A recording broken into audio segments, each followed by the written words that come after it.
Greetings to everyone listening to this webinar, and I'm glad you're here with us. And what a time, what an interesting time to be called on by God to teach online, right? So a lot of us are just figuring this out on the fly, and so I really hope that this will be useful for you. And as Sadet said, we have some opportunities for questions. And as we go along, please do put questions in the question area when you have them, and we will try to address those in a timely manner. Here is what we're going to talk about today. We're going to first talk about different kinds of online instruction. What are the different kind of contextual factors for online instruction? What is some general guidance for synchronous online instruction? What does it mean? What is some guidance in teaching a lesson online? How do we adapt some of those activities that are staples for us as ESL or EFL teachers? And finally, I want to close with something positive, I hope, in terms of advantages of online instruction. And really, and then the final segment there is that I call Keeping It Real, brings our focus to the things that really matter to us as educators in Christian schools and Christian school educators. So let's go on to first introduce and unpack the kinds of online instruction. Loosely, very generally, online instruction can be categorized as synchronous or asynchronous. Synchronous online instruction is when students and teacher are online at the same time. So we might think about Zoom or Skype or other platforms like that. Asynchronous instruction is when students are not online at the same time. So in my TESOL courses, when I give teacher training classes that are fully online, those are mostly asynchronous. So students log into the site, they do assignments, they participate in chat, in discussion boards, but we don't often meet real-time face-to-face through something like Zoom. So synchronous and asynchronous are two distinct types of online teaching, and some programs have a hybrid of both of those. So when some other questions that determine what kind of online instruction you're involved in is the question of, is a learning management system used? So you may have heard of Moodle, Canvas, Blackboard. Is one of those types of systems being used, or is it simply a Zoom session where you replicate your classroom through a Zoom session?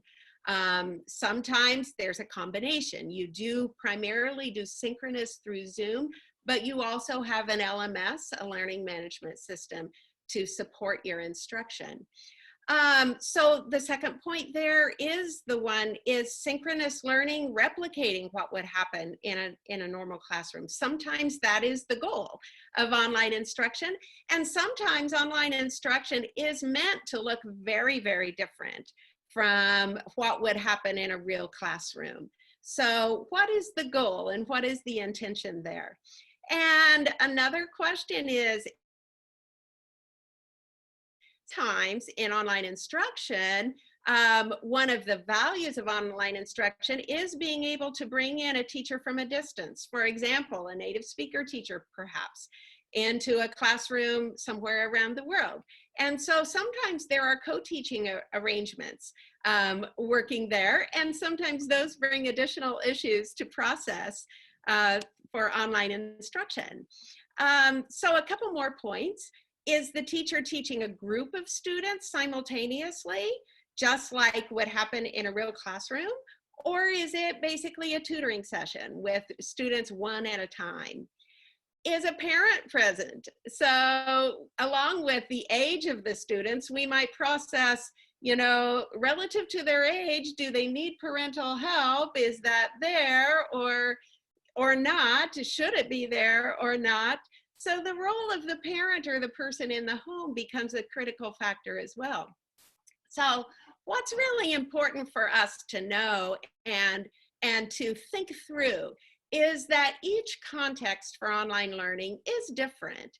There are different factors at play. And so, yeah, usually a one-size-fits-all approach to online instruction isn't the best. We need to look at the different contextual factors that we're dealing with and really tweak our online instruction to meet the specific needs that we see.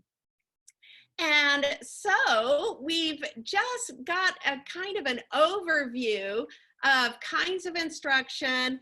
And so let's have our first poll here, Sadit, so we can see where our panelists are, where our participants are coming from. All right, the first poll has been published, so everyone can go ahead and start voting.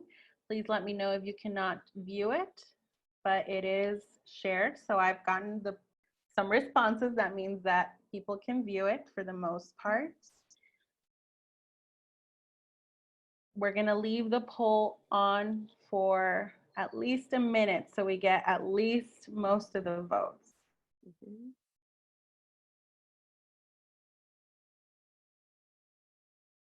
Okay, I'm getting some comments saying people haven't seen it. If you are on your mobile phone or on a tablet, you might have to tap and see if you're getting a notification for a poll.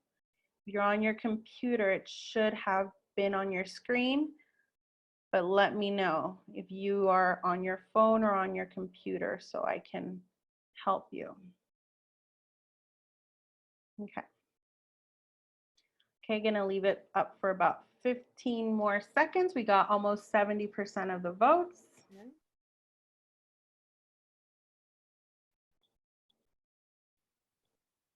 Okay, Angela on her phone, try tapping your screen to see if you get a notification on there saying that you have to click on a poll.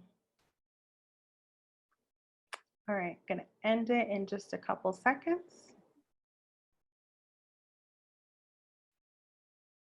All right, ending the poll and sharing the results.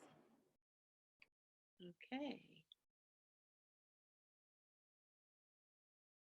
Okay, very interesting. So we do have people in kind of all of the categories, and a lot of you teach some synchronously, some asynchronously. That's good. That gives you a lot of opportunities.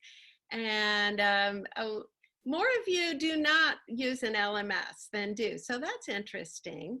And most of you do teach a group of students. So that's good. We're going to address issues connected with that. So thank you for participating in this poll. Okay, well, let's go on to some general guidance. We are going to focus more in this session on synchronous online instruction, the kind that kind of aims to simulate a real classroom. And it seems that maybe a lot of you are doing that. One piece of guidance is to not have more than 8 to 10 students in a classroom, in a virtual classroom. And if the class is larger, you can break it up into different time sessions. Now, of course, this is ideal, and it depends on if your school makes that possible or not. And sometimes people might say, well, that's more time for the teacher to do the same classroom instruction at 2 different times. And I think, yes, it probably is a little more time for the teacher, but sometimes we don't realize how much we can utilize our time really well in online instruction. We are not sidelined by extraneous time consumers such as behavior problems, which is something we'll address a little later on too. So it might not be kind of double, triple the classroom time, but if you can limit those numbers of students in a virtual classroom, that is helpful.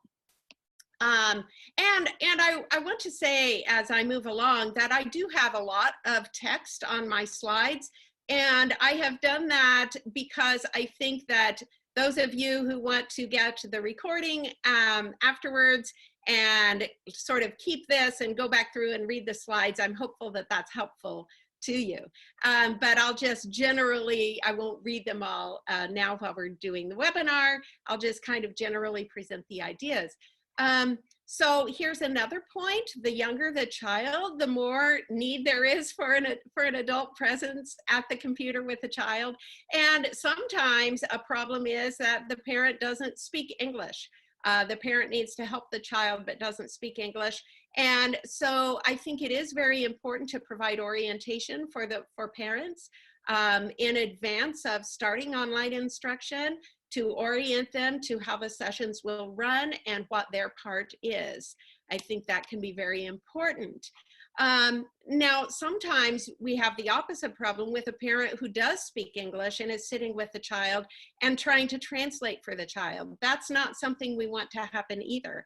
In fact, no matter who is there present in the room, no matter what age the student is, we don't want someone there translating for them, because the student needs to make sense of the English they're hearing without translation. And also the teacher needs to know if the student is not understanding what was said, and translation defeats that. So we want to make sure, especially parents who are in the home with their child, we want to make sure they understand that and know our approach to translation and to really keep the lesson in English. A couple more points. And one point I like to make about online instruction is that higher tech is not always better. Sometimes I think we get all these emails and publishers are just pushing high-tech solutions to everything. And that's great if you're a real techie person and you like that and you want to try the latest bells and whistles, okay, have at it. But I have found that just old-fashioned types of teaching modified to the minimal level that we need to make it doable online can sometimes be more effective. Weigh the time taken to troubleshoot tech issues before you use a lot of tech, where there are going to be a lot of people asking questions, how to do this or that. And so just, I think we don't want to think that higher tech is necessary. We can do pretty low tech teaching online and make it very effective language instruction. So if you're not a techie person, and I am not a techie person, even though I've spent the last 15 years teaching online, don't feel bad. You may have exactly what it takes to teach online. And finally, a final point under general guidance is to really keep the main goal of an English language classroom front and center. And I summarize that like this. The goal is for students to use English for meaningful communication through reading, writing, speaking, listening. We still want that to be the goal in online instruction. So at this point, we've just had some broad things that we've addressed, like the different types of online instruction and just broad guidelines. I wonder if there are any questions at this point that would be crucial before we move on. Yes, actually, one of the comments that have been popping up is what to do with large groups. A lot of the teachers were commenting that they have 40 students. I read that a teacher has 80 students, yeah, and that they have to connect with them online. So they're asking what can be done with larger groups. Yes, that's a really good question. And I really empathize with teachers who don't have the options of creating smaller teaching groups. And I realize sometimes that is not an option. So I do think the solution lies in using breakout groups, like the breakout groups that are available in Zoom and other platforms. You can group students, and I really think and that is the advice for an in-person class as well. If you have a class of 70 or 80 students in an English class, even if it's a regular classroom, you have to use those smaller groups in order for it to be effective language instruction. And the same is true actually in online. And we are fortunate that Zoom and other platforms do allow for those breakout rooms. So we will be addressing that a little more, but thank you. That's an excellent question. And it is certainly a hurdle to navigate in online instruction. That's right. And yes, I was gonna suggest the breakout rooms in Zoom work really great. The way this works, for those of you who are not familiar, is you basically have one session, but you divide them into different groups so the teacher can come into this group, then leave them working on something, then go into this other group. And that way you have several session or groups, but you're addressing smaller groups and not just a large group. So, so it's a great way to work. I don't know if this is a question we want to answer right now, but someone's asking how to teach preschoolers through the video sessions, if it's even possible to engage with young children with video conferences. What I would say for those teaching young children is really pay attention to those issues that I raised concerning parents. So parents will be very critical in ensuring that preschoolers can have an adequate experience learning online. So I think it can work, but I think that will require even more collaboration with parents. Great, excellent. Yes, so I think as far as this topic, I think we have most of the questions answered. We're going to have a space at the end to address other questions.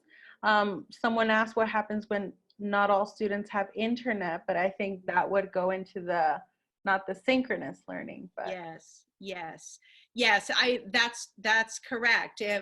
Because you would have to have internet, and I know in a lot of countries there are internet cafes and things like that are being utilized.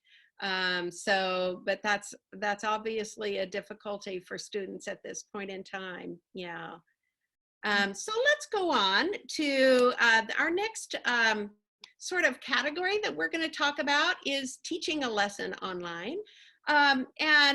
And I'm just going to put out some thoughts there, and feel free to pose questions. And even though we won't have another formal question time until the end, if Sadeth sees a question that would be very important to ask at the time, she will just go ahead and ask it. So don't be shy about asking questions. So teaching a lesson online, I like to tell teachers to start with the idea of teaching the lesson as it would be taught in a regular classroom as much as possible. So if we're talking synchronous, we're talking about synchronous learning now.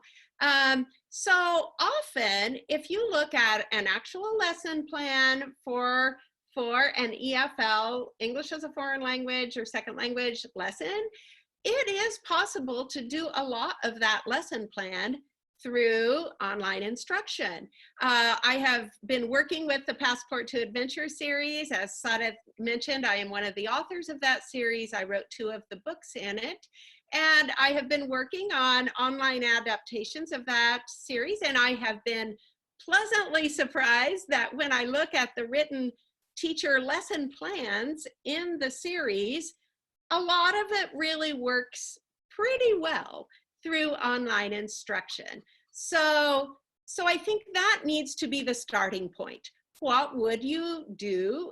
What is the regular lesson, and how much of it can just be delivered through online instruction? So part of whether or not you can deliver the lesson as written depends on your own setting. So I always say to ensure that your virtual teaching setting is a little mini classroom space. So you should have a whiteboard or blackboard that the students can see. You should have the realia that you would normally use, those items that we use, like real fruits or vegetables or clothing or whatever we use. You should have that. Any visuals that you would normally use, any pictures, any photos. And, you know, here again, I say low tech is good because printed visuals posted to the wall in the back of you that can remain there rather than being scrolled through on a PowerPoint might actually be better for students for those pictures to remain stable during the lesson and even for several lessons. So again, low tech might be better. So you need to have your little classroom space. Within your virtual classroom space, ensure that you can move. So I think it is important for the teacher to move some. That helps keep interest. Some people who teach online often and well, and through some of these online teaching companies where they provide training, they do use a lot of animation, they use a lot of movement.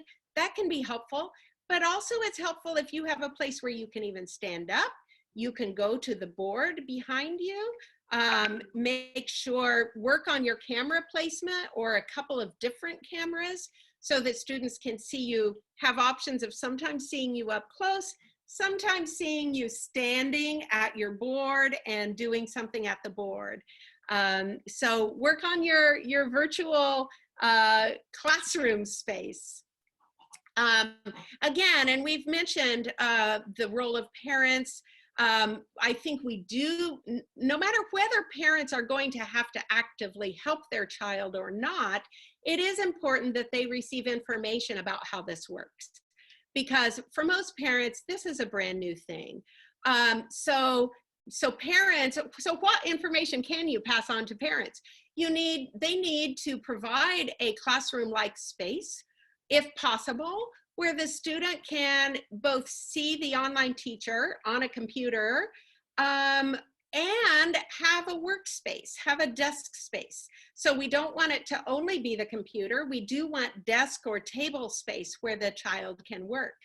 Parents might be in the role of needing to print and prepare handouts and worksheets in advance.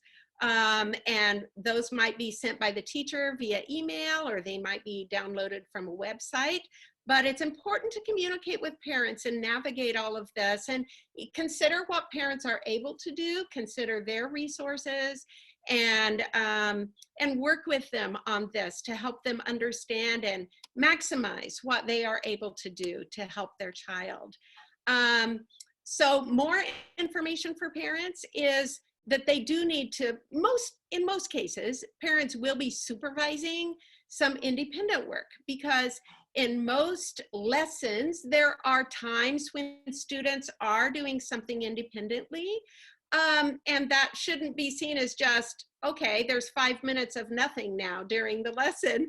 Parents need to be alerted to that time and maybe be there to ensure that their students are actively doing the independent work that the teacher has asked them to do during that time.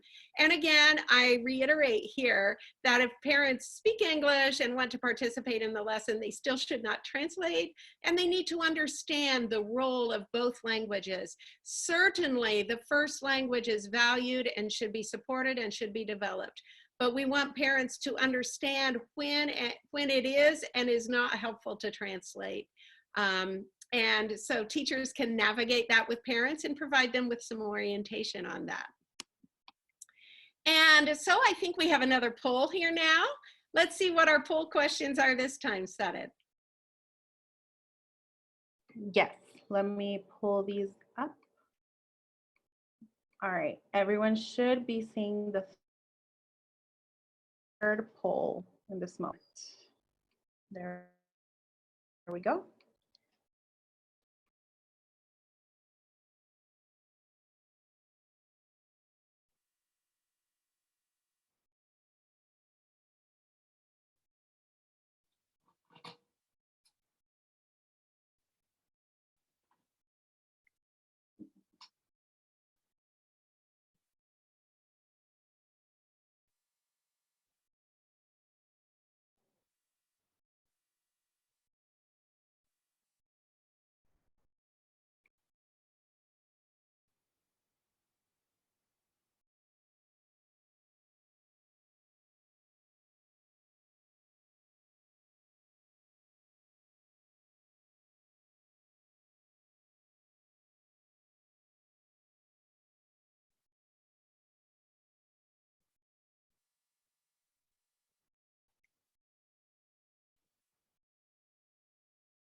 All right, we have almost 60% of the votes. I'm going to give it just a couple more seconds so that we get at least most of them. Okay. All right.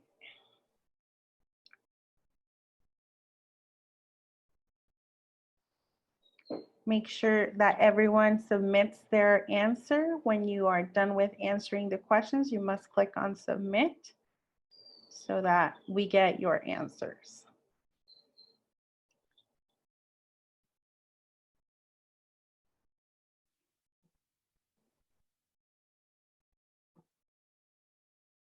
All right, 5 more seconds.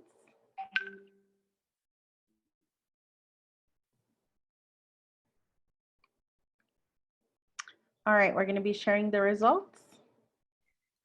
Okay.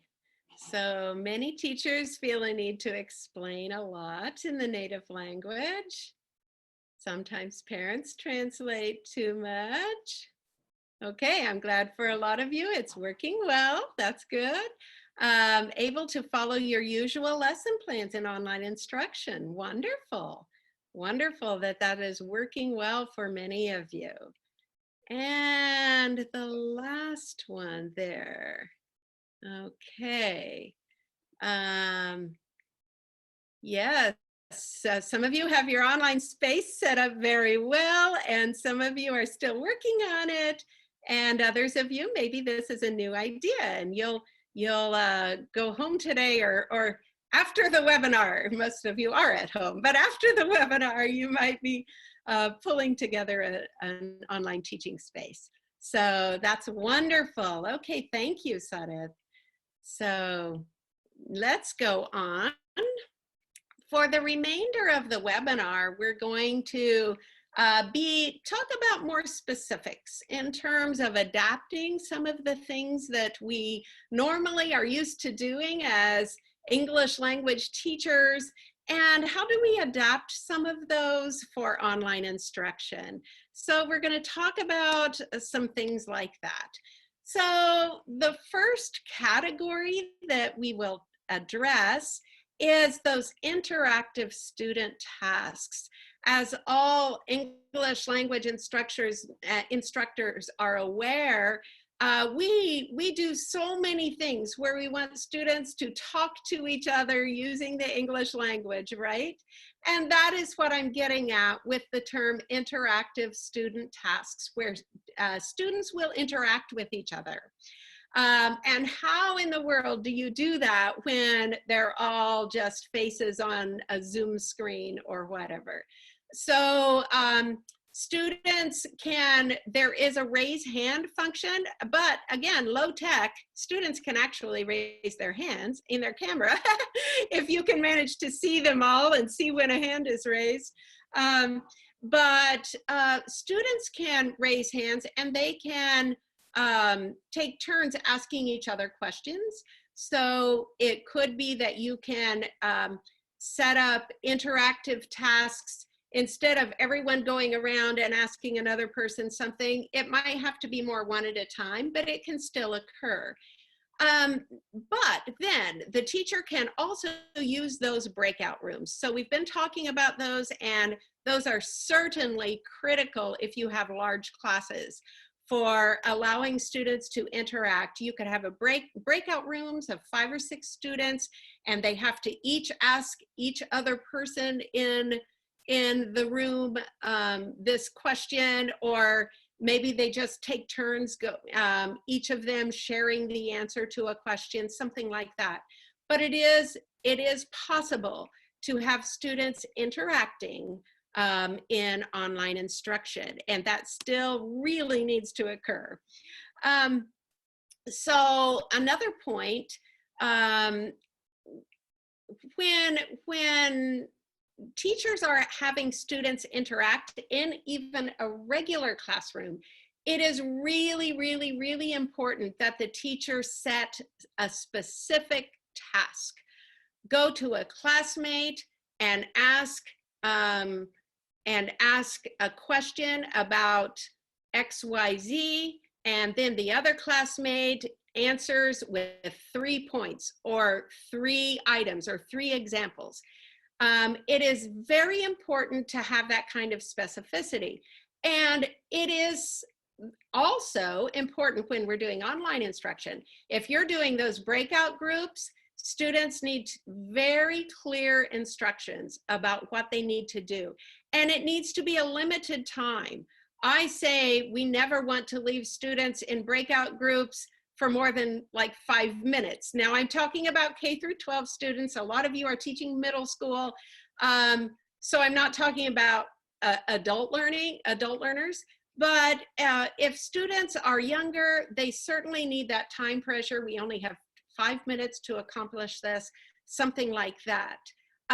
If students are even younger, say elementary school, early elementary school, it can be helpful to even alert the parents ahead of time to the fact that you will be having these breakout groups. There will be these tasks that students need to complete. You can go around and visit the breakup groups and virtually, and you need to do that, but also it's helpful if someone sitting by them is alerted to the fact that they need to be on task and participating in their group. That can be helpful. Moving on to individual student tasks. So we mentioned this a little bit earlier, that part of most language lessons are times when students, you know, they've learned something and now they're processing it. They're completing a little workbook activity or something like that. And I call that an individual student task. So a couple of things to remember here. When students are doing an individual task, that's not really your chance to get up and go get a cup of coffee. You really need to stay online. You need to be present. You need to be visible and attentive to students. Students can speak up or use a raise hand feature or use the chat box to ask for your help as they complete an individual task. The teacher could ask students, as in a real classroom, you would want to go around and check students' work. And so students can just very briefly hold up a paper so a teacher can see completion. Or if you want to be able to look at it more in depth, they can send an attachment even through email. So there are numerous ways that you can be attentive and provide some feedback as they are doing an individual task. You can mute the student mics, and I use that mute button a lot when I'm teaching online because I think, especially language teaching online, one of its advantages is clearer listening and speaking opportunities for students. It can be much clearer than it is in an actual classroom, especially if you use that mute mic button. And sometimes there are individual tasks where students need to read something aloud, for example, and especially in tasks like that, you would want to use that mute button. And it can be fun to use a countdown feature and have that on your screen in a corner, a countdown feature. You have 5 minutes to do this task, and the countdown is counting down there. That can be motivating for students to see how much time they have left to get it done. So we use a lot of songs also, right, in language teaching. I do anyway. I use lots of songs and I love using songs. But there are some inherent problems in songs. Lag time can be a problem if more than one mic is on. So it's best to just have one mic on, maybe yours if you're playing the song or singing the song. And you need to figure out if you're going to play your song online, you need to do some test runs to see if you can play your song through your computer and still be live in terms of talking about the song and talking to your students. The teacher could ask the students to lead songs. I have found that to be very effective.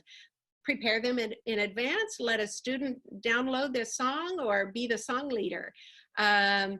Also, when you're teaching young children, parents can sing the song at home with their kids. If they have a way to download the song file, maybe everybody would be muted and parents are singing the song at home with their children. Games. Now, games can be hard. Some of them. Some lend themselves very well to online instruction, some don't. So games in small groups, often we have ESL, EFL type games where we put students in groups of 4 or 5 and play a game like maybe a board game. So those can be done. I find that a board game can be played virtually if one person is in charge of the board and one person actually has a board and the markers and is moving them and sort of like directing the game. So, and with students saying things like, move my black marker 3 spaces or something like that. So that can work. Either the teacher can lead that, or in breakout rooms, students can be taught how to lead those kinds of board games for their groups. And that can be excellent language use for students to navigate the playing of a board game online by having to give verbal instructions instead of physically moving their marker. Games with movement. So I love to do a lot of physical action group games. So games where students are in a circle and they move around, or they move around the room, or they are lining up for relays and they're running. And, you know, a lot of those, some of those, it would be very hard to do any kind of version of them virtually. So sometimes it's not a matter of finding a virtual way to play a game, but finding a way to replace the language use that would happen during the game with something else. For example, now I'm not going to read through this whole screen, but if any of you are familiar with the game Upset the Fruit Basket, I use it a lot in language teaching. And somebody in the middle is saying something like, I have been to Colombia, move if you haven't. And everyone who hasn't been to Colombia has to move, and the person in the middle has to grab an empty seat. And it's, and in this case, students would be practicing present perfect. So you probably can't replicate that game, but you can have breakout groups where they ask each other that question. Have you been to Colombia? Yes, I have. No, I haven't. So you can achieve that language learning goal in a different way.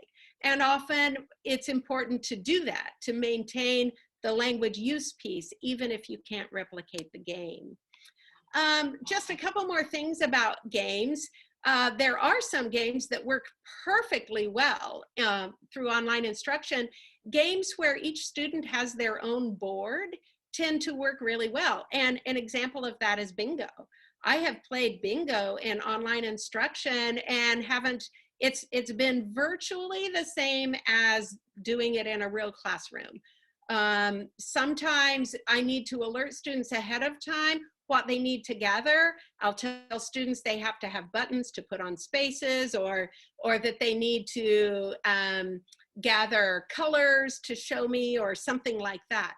Also, now I've been saying low tech is good. Low tech is kind of me because I'm not a real techie person, but if you are, there are lots of game tools online.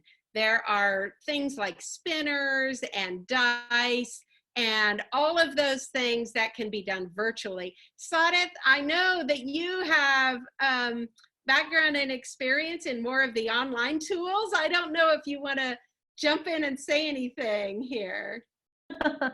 Well, I was answering some of the questions that people are asking about tools and about breakout rooms specifically. Yeah. Yes, I think, well, one of the questions someone asked is if they can do polling for their sessions. I saw most teachers are using Zoom. Some people are using Google Meet or Skype.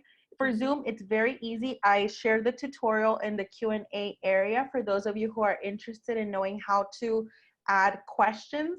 And that is not a games per se, but it gives them an opportunity to engage during the session. It's a great tool. Yes, and I think it's very important, and I invite people who are in the chat to comment on some games that you have done. Kahoot is an app that people can download on their phone, and it's something that you can do as you're in your online session, but it's, you know, more technology driven. It's not that low tech. Yeah. So you do have to set up the questions, but it's something that works, and a lot of students really enjoy them. So yes.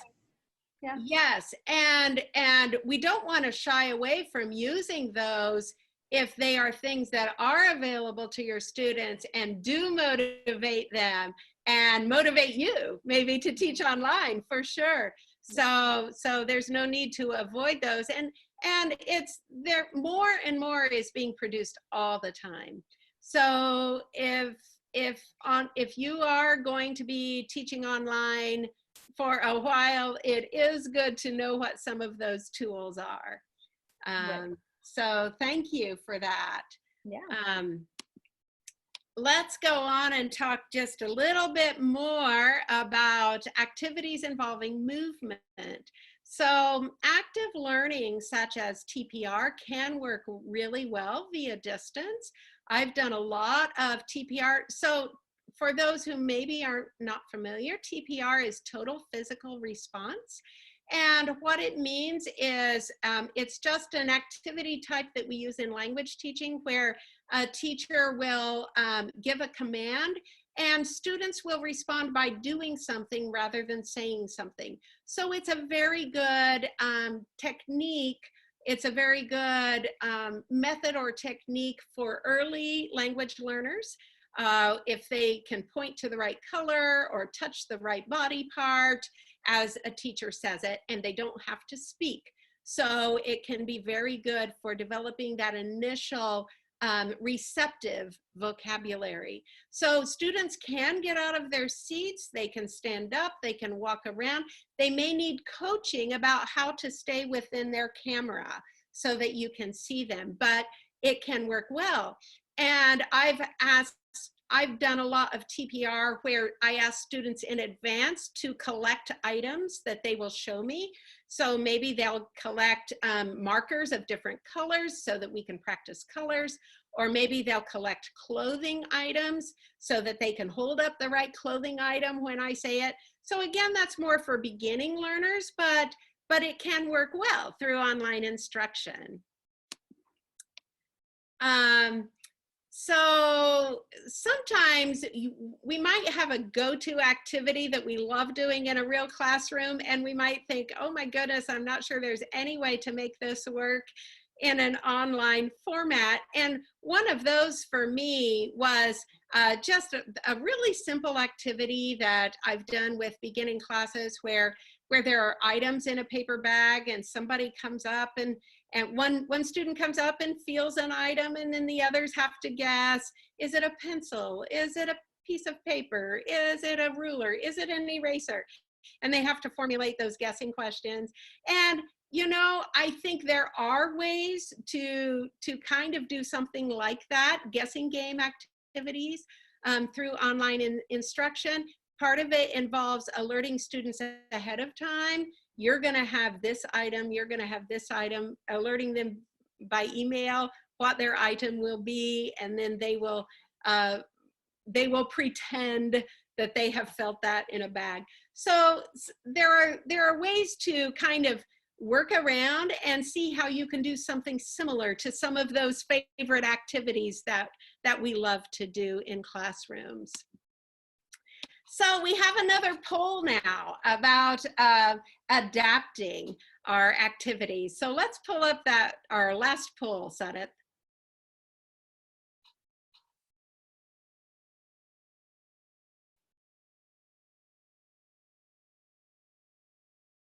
All right. Poll number 3 is coming. No, this would be the last poll. Yes, sorry. Yes. Here we go.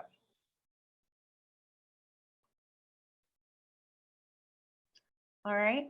Everyone should be seeing the poll now, and you are able to see 3 questions on there. We'll give you some time, giving about 2 minutes for everyone to answer.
All right, we're going to be ending the poll in about 10 seconds. Make sure that you hit send so that we get your answers.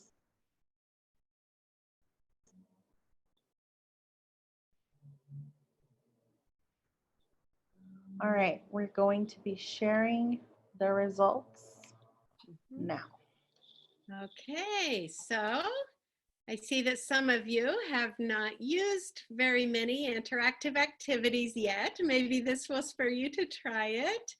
And likewise with songs, but some of you are using songs. That's great. Okay, and with games, it's a little trickier, and some of you are successful in all of this, and hats off to you. And others of you, maybe this is a little bit of some new ideas of how to incorporate these things. So thank you for participating in the poll. So, okay, I know our time is quickly going, so I just want to run through a few of the advantages I see in online teaching. The student behavior issues might be minimized. We can actually mute students and we can block their video if need be. So, and sometimes I have maybe wished for that opportunity in a real classroom, right? You can't do that. So I think that can be an advantage. Students might have more balanced participation time. In a real classroom, we tend to hear the students who answer all the questions. Maybe that's a low percentage of the students, but the participation can be a lot more balanced. And along with that, we can have more equitable groupings. We're not stuck with where students prefer to sit, what group they want to sit with. We can create the groupings that we think will work well for language learning, and that can be a lot more effective. Students who really want to learn the language might have easier access to the sounds, they might be able to hear you better, they might be able to focus better. There's a chat box that might provide more writing opportunities. When students speak, other students can be muted so everybody can really hear them. So, and finally, online instruction may provide a better opportunity for really working through a well-designed lesson on language acquisition, at least an opportunity, maybe not a better one, but it can provide the opportunity to work through a well-designed lesson plan. Sometimes in our real classes, in our classroom spaces, there is so much time taken up with roll call, school announcements, behavior issues, all of these sorts of things. And some of that is diminished in the online environment. And so we might actually have a better opportunity to teach through a good lesson plan. And finally, I just want to close by bringing us all back to what our goal is as teachers. And I like to use the acronym REAL. The language teaching should be relational, engaging, authentic, and most of all, life-giving. We have life in Jesus Christ, and we want our students to be able to see that in online instruction as well as in real-time instruction.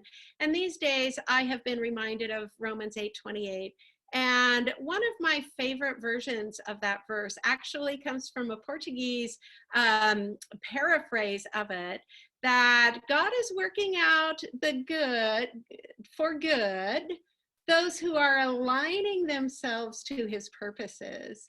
And I think today, you know, it's all about aligning ourselves to whatever God is doing or allowing to happen in the world today. And I cannot help but think that he will enable us to use this time in a special way as English language instructors. So we do want to have a couple of more minutes for questions at the end. I'm sorry I didn't leave quite enough time for questions at the end, Sadeth.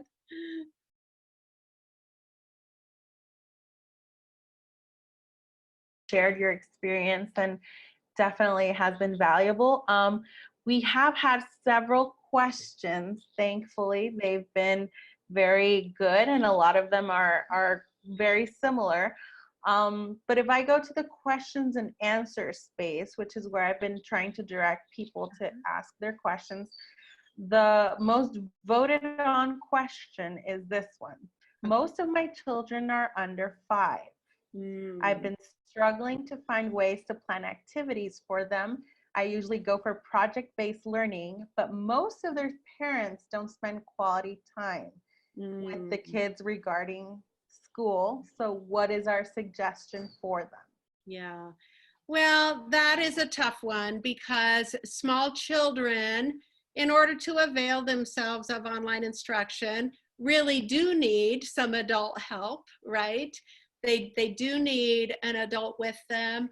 And, you know, so I hope some of the suggestions about using songs and games might be helpful.